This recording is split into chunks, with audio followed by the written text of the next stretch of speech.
Isa na siguro itong motor na to sa hihilingin mo na sana ay meron din yung Pilipinas ng ganitong klaseng motor. Sleek, class, pasok din sa taste ng mga Pinoy, medyo may pagka-elegante at busog na busog sa mga features na bumalanse din sa kanyang powerful engine. Silipin natin ngayong araw ang Honda SH160i.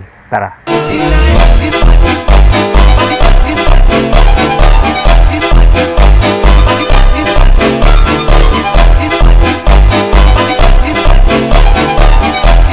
Ito yung scooter ng Honda na luxurious yung datingan. Sa kanyang disenyo may pagka-European class kumbaga. Sporty looks na may powerful engine. Sa forma ng motor na to hindi naman siya ganun kalapad, kaya hindi ito alangan sa build or tindig ng isang Pinoy. Ang nire-review natin ngayong araw ay ito yung pinaka high-end na version dito sa SH160i mga boss. At itong version na to ay merong dalawang kulay. Gray, black, red at blue, black, red. Hindi ko alam kung bakit blue yung nandito sa kanilang website, pero as you can see, green siya. But anyway, na-dominate nung kulay green na fairings yung kabuuan ng motor na to, but meron naman siyang mga parts kagaya ng inner fairings sa underneath, and then dito sa kanyang front face na kulay black naman. At yung red naman is nandito sa kanyang caliper and then doon sa kanyang rear suspension. Dahil nga luxurious ay napaka-premium neto at wala ka talaga makikitang masyadong decals or stickers. Meron lang Honda dito sa kanyang front face, ABS sa kanyang front fender, SH naman dito sa gilid ng kanyang floorboard, at 3D emblem naman dito sa bandang gitna. Magkabilaan po yan na sinunda naman sa bandang ibaba ng 160. Ang kanyang upuan mga boss, meron ding mga stitches na kulay red. Gusto ko rin yung shape ng kanyang upuan dahil hindi ka dito basta-basta dadaus-us sa unahan dahil meron siyang disenyo na parang lapat na lapat yung ating mga puwetan. Pagdako naman natin dito sa kanyang bandang likuran, makikita natin dyan yung kanyang grab bar na iba din yung datingan, medyo mahaba din siya. Hindi nakakasilaw sa umaga at maliwanag yung buga ng ilaw sa gabi dahil naka-LED na po ang kanyang headlight na naka-automatic headlight on para maganda yung visibility lalo na sa umaga. At naka-LED na rin yung kanyang mga signal light at yung kakaibang design din ng kanyang taillight na integrated din yung signal light sa likuran doon sa kanyang taillight. Sa kanyang specs mga boss, panalong-panalo rin. Meron siyang 156.9cc engine displacement, single cylinder, single overhead cam, 4-stroke, 4 valves, at naka-liquid cooled engine na maganda isabak sa mga long ride. FI kaya matipid sa gas, at equip pa siya ng ESP Plus technology kaya balanse ang performance, fuel efficiency at engine power nito. Kaya meron siyang maximum power na 16.6 horsepower at 8,500 RPM. Mas malakas pa siya sa Honda Click 160 na meron lang 15.2 horsepower. At sa kanya namang torque, meron siyang 14.8 Nm at 6,500 RPM. 60mm by 55.5mm ang kanyang bore and stroke. 12.0:1 ang kanyang compression ratio. At electric po ang starting system ng scooter na to. Nakakilis na pala yung scooter na to, kaya easy to access. May dalawang remote siya. Meron na rin siyang answer back system at anti-theft alarm, kaya may peace of mind ang may-ari ng motor na to. 4.2 inches ang sukat ng kanyang TFT panel mga boss. Colored po yan kaya malinaw, madaling maintindihan at klarong-klaro ang mga info at indicators kagaya ng orasan, RPM indicator, odometer, fuel indicator, engine check, turn left and right signal at iba pa. At meron pa pala siyang phone connectivity na pwede nating i-connect sa ating mga mobile phone using Bluetooth through Honda app, kaya mas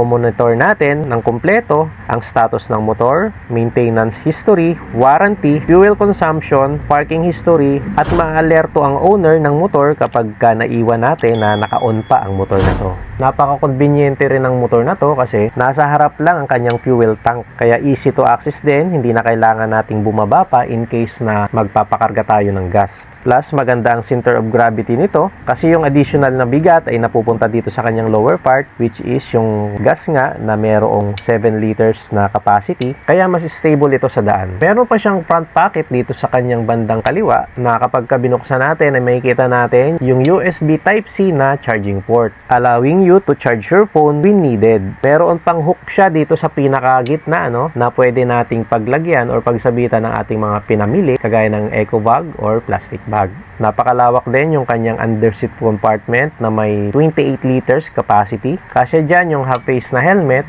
at pwede naman natin paglagyan yan ng mga essentials kagaya ng kapote, payong, or mga papeles. Syempre, hindi mawawala dyan yung kanyang napakalawak na gulay board na pwede nating paglagyan or pagkargahan ng mga additional na gamit. At the same time, mas komportable yung mga paa ng mga rider. At hindi lang yan, komportable din yung ating mga angkas or ating mga backride dahil malapad din po ang backride foot peg or footrest ng ating mga angkas. Napaka-smooth at walang vibration kumbaga at madaling i-start yung motor na to dahil meron siyang ACG kaya tahimik ang makina lalo na kapag pinastart natin. Equipped na rin siya ng idling stop system na kung saan is automatic na namamatay yung engine kapag 3 to 5 seconds tayong nakahinto, let's say sa stoplight or sa matinding traffic na nagre-resulta para sa mas matipid na gas.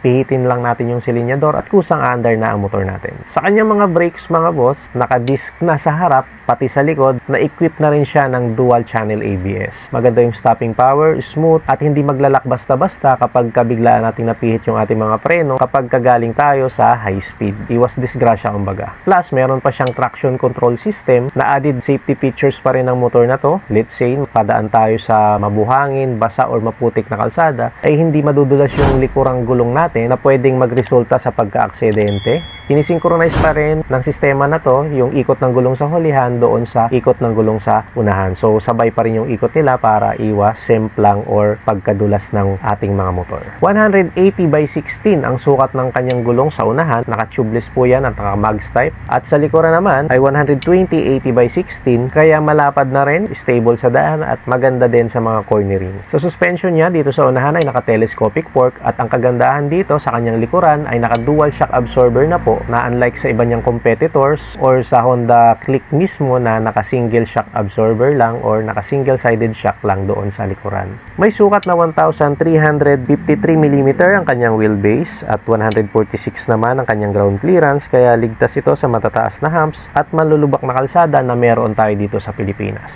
May seat height siya na 799 mm. Di naman siya ganun kataas dahil abot na abot yan for sure ng mga Asian height or Filipino height friendly pa rin naman siya dahil hindi naman po ganun kalapad yung kanyang upuan. So medyo manipis siya kaya maganda yung lapat ng ating mga paa sa sahig. So madali natin siyang imininiobra or maisisingit sa mga traffic na kayang-kaya ding dalhin sigurado ng mga baguhan kaya siguradong madali lang din pag-aralang i-drive yung motor na to. Ang tanong, magkano ba ang Honda SH160i pag dinala dito sa Pilipinas? Kapag ka straight conversion mga boss, i-convert natin yung presyo doon sa Vietnam versus dito sa Pilipinas ay pumapalo siya ng 240,000 hanggang 250,000 pesos. Straight conversion po yan. So sa inyong palagay, sulit ba ang presyo ng motor na to sa kanyang mga specs and features?